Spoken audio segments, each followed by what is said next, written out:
If you play fantasy football, it's crucial that you understand the incoming rookie class, especially the running backs. Last year alone, we saw some key rookie running backs winning fantasy leagues like Kenneth Walker, Isiah Pacheco, Dameon Pierce, Tyler Allgeier, Breece Hall. And our goal is to identify those guys heading into 2023. These are 7 rookies with major upside. And let's talk about one of them who might not be as popular or known right now, and it's Sean Tucker out of Syracuse. The 21-year-old is kind of polarizing. He has really nice size. He's 5'10", 210 pounds. Honestly, kind of the ideal size for a running back today. So he spent all 3 seasons at Syracuse. He broke out at just 19 years old in 2020. What does that mean? Well, he went for over 700 total yards, almost 7 yards per touch. And then he quickly improved the following year, going over 1,700 yards in his second year at just 20 years old. Now, heading into his final year, he wanted to improve on his receiving ability, having a career-high 36 receptions. You can see things like this. His skill set, his elusiveness after the catch is phenomenal, and it fits the NFL mold. He also ran track. He was one of the best track runners at Syracuse as well, which speaks for his speed and burst. Now, if there's a spot for some concern, it would be pass protection and his overall consistency, which maybe his offense was a reason for that. He's currently being compared, and I see Lamar Miller in him, and you might be saying, oh, Lamar Miller, not the greatest player because of what you saw when he was 30 years old in the NFL. But let's not forget, from 2014 to 2018, Lamar Miller, 1,000-yard season,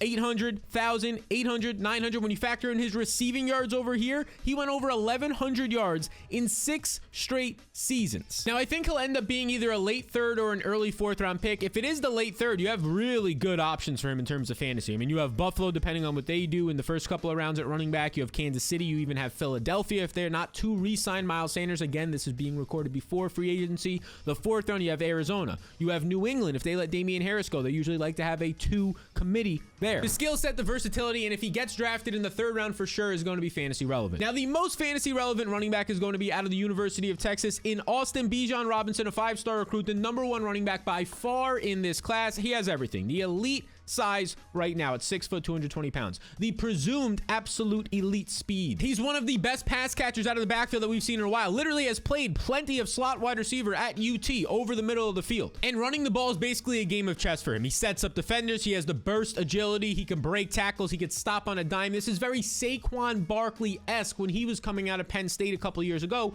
Likely the best running back prospect since Saquon. Now, while he was in college, he broke out in 2020 at just 18 years old. 700 rushing yards. He ended up putting up almost 200 receiving yards, 9 yards per touch. He improved each year, and in 2022, this past year, he had nearly 1,600 rushing yards. He continued to improve in the receiving game, having about 1,900 total yards, 20 touchdowns, averaging 7 yards per touch. Look, he's a clear 3-down back. He's the best prospect that we have seen in a while at the running back position. He has a legit chance to go top 10. He'll definitely go in the 1st round. It's just a matter of, does he get taken really early on? Does somebody like Atlanta or Carolina say, screw it, let's go for the best player in the draft? He's probably one of the only 2 or 3 blue chip prospects. Or does he fall all the way to a great fantasy position in Buffalo, Kansas City, potentially Philadelphia later in that 1st round? Either way, it's a great spot for him. Now, there's one other running back who might go in the 1st round, and he's out of Alabama. And that would be Jahmyr Gibbs, who's maybe a little bit smaller. Like, they're saying he's 200 pounds. Odds are he's like 195-ish, around 200 pounds. He's being compared to Alvin Kamara, both because of size and skill set. Now, he started his career 2 years at Georgia Tech. He broke out at just 18 years old as well. He ended up putting up over 700 total yards, averaging 8 yards per touch. And then he transfers to Alabama in 2022, and he gets his first full workload when you include the receiving game, 900-plus rushing yards. He goes for 400-plus receiving yards. It's his best year that he had, 1,300-plus yards. And the dude can run the ball, but this is why he's going to be drafted. What he can do in the receiving game, he is a fantastic receiver overall, probably the best receiving back in the class, the most versatility. The Alvin Kamara comps primarily come from that. But his main concern is going to be this, his ability to pass protect. Absolutely misses this block right here, does not even pick it up. These types of things are going to be a major concern when you're trying to protect your NFL quarterback and when you're potentially going to be drafted in the 1st round as a running back. So I think he goes in the early 2nd, but apparently his team is reporting that he's going in the late 1st. That's probably just to drive up his price. Maybe a Buffalo makes a lot of sense. They were looking for his type of a player last year in J.D. McKissick. They ended up getting James Cook in the draft, but this is a better player than James Cook. So the cream of the crop is kind of Jahmyr Gibbs and Brian Robinson, a sneaky player, Sean Tucker, that we talked about. Now let's get into this next tier. We can start with Devon Achane, who spent 3 years. He's a younger player. He spent 3 years with Texas A&M, a smaller player as well, right? 185 pounds. Hopefully they can get him up to close to 200 pounds so he can actually go in the 3rd third round, maybe the second round. But this dude is known for absolute elite speed. Like if there was a running back to ever run in the 4.2s, it would probably be this guy in this draft. Definitely the 4.3s. And like a lot of these talented running backs, he broke out in his first year of college, and it just improved in back-to-back years. He continued to see more volume, and with that volume, he produced even more. Last year, 1,100 rushing yards. Factoring in the receiving game, he had 1,300 total yards and a career-high 36 receptions. Anything above 20 receptions for a college running back is absolutely fantastic. Now, this is a big thing that a lot of people are going to like. It's one, his ability to catch the ball, and two, what he does after the catch. He's explosive, he's sudden, and he is very fast in open field. And if you need even more proof of that, just look right here. This man is the fastest running back in the draft, straight line speed. He can change direction. These are a lot of his pros. If there was some cons, it would be his overall size, which again, depending on the scheme, can make up for that, and his pass protection because of that size. Now, if he can get his weight up, as long as he tests decent, I think he's going to end up being a third round pick. Now, some potential spots, we know the teams at the end of this third round are going to be some of the ones we've been talking about in Buffalo and Kansas City. If we're looking somewhere in the middle of this third round, you start to see Arizona pop up early on. Atlanta, if they want a running back. Tyler Allgeier was great, but this is a running back that is similar, if not a lot better, definitely a lot faster, a 1-2 punch with Cordell Patterson getting older than Tyler Allgeier. So that's De'Von Achane. Another player in this same tier was just recently injured. And you probably have heard this man's name, Blake Corum, because he was up there as maybe being like a Heisman candidate before injury. He was going to play in the college football playoff. He put the team on his back against Ohio State for part of that game. And the 22-year-old is coming off of his best season yet. He finally got a full workload, and in an injury-shortened season, over 1,400 rushing yards. He goes for 80 receiving yards, which is one of his, downsides. He has nice size, 205 pounds, about 5'9", something that you would like, maybe a David Montgomery, a little bit smaller type player. Now, he did injure his knee and have surgery, but it wasn't an ACL. It was just a meniscus, which is like a 2-month recovery for a player whose whole job is to get healthy as a football player. It's probably like a 6-week recovery. So that's great news. And as you can see right here, his biggest skill set is probably his decisiveness, his suddenness, and his ability to see. Now, some downsides if you're an NFL GM, maybe his size, but he was the second highest graded PFF rusher, and that includes in between the tackles in a really tough conference with good defenses like, Ohio State, Penn State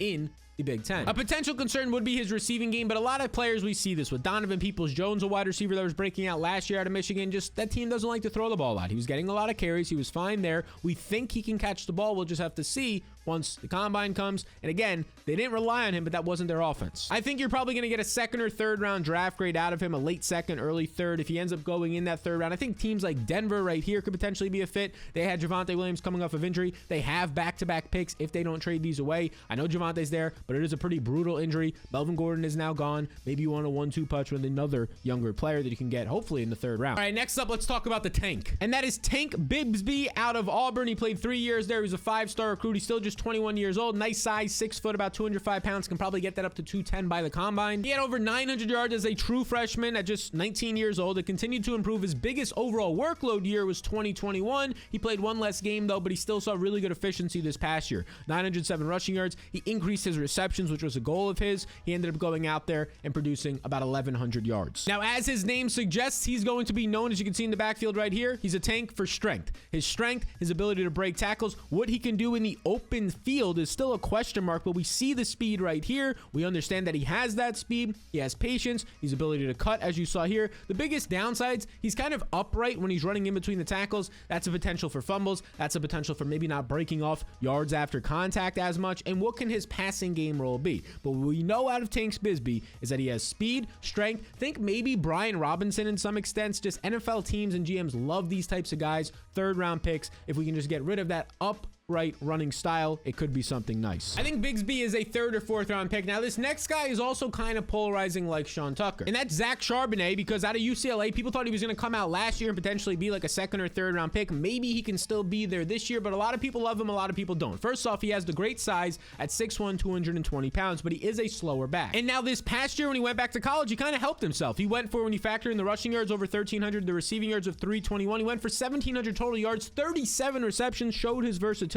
It was nice. And his strengths are going to be power, his ability to be decisive, vision, his size in general. One of the bigger backs up there with Bijan Robinson in this class at 220 pounds, probably one of his, if not best run on this campaign. Now, some potential downsides are he has had knee injuries in college. Not as bad as a guy last year coming out in Kevin Harris, if you remember that name. He was on the Patriots. He never really played much, but there were some injuries. Now, the way that I look at him is as a slower Miles Sanders, a little bit bigger than Miles Sanders, but Sanders now comes in around 215, 220 pounds. So I think that's what reminds me the most of a little bit of a slower Miles Sanders, the way that he can run out there. Now, I think he should be a 4th round pick, but I think NFL teams will fall in love with him a little bit, probably ends up finding his way into the 3rd round. So those are the 7 players, but let's talk about some honorable mentions. Zachary Evans spent 2 years at TCU where he was a smaller player, but then this past year at Ole Miss, he got up to 215 pounds and finally saw a workhorse role. He went for 144 carries, 1,000+ total yards with 900+ on the ground. And his strengths are going to be, first of all, his speed, his burst, his ability to fall forward, and look at this right here. His balance might be his biggest strength of all. If you're looking for downsides, receiving ability comes into play, and that's likely why he'll be a later round pick. A 4th round pick is my guess. Might fall into the 5th round depending on combine metrics, also pass protection. Now, a guy that I think could be the biggest riser after everything is Roschon Johnson, because he's been the backup to Bijan, so he's kind of been outshined in Texas, but he's great.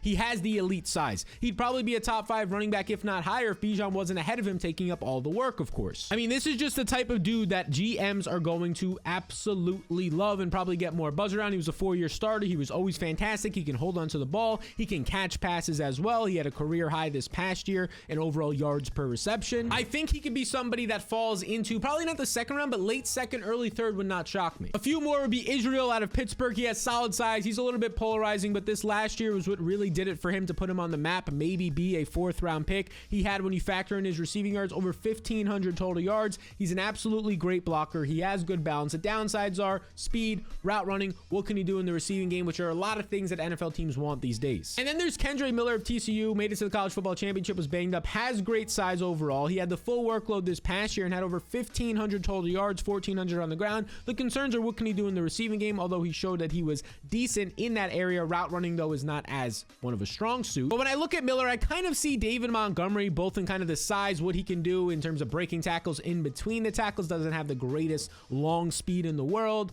but that's the type of comp you see there. And look, a great NFL running back in David Montgomery. So I think we covered like a dozen overall running backs that you should be aware of heading into the football season. The 7 major ones we talked about up front, and we'll talk about the wide receivers next week. And now, if you'd like to win your fantasy league, be prepared with everything from this offseason heading into next year, be sure that you hit that subscribe button on this channel and join our free Discord down below, the community Discord, you beautiful people.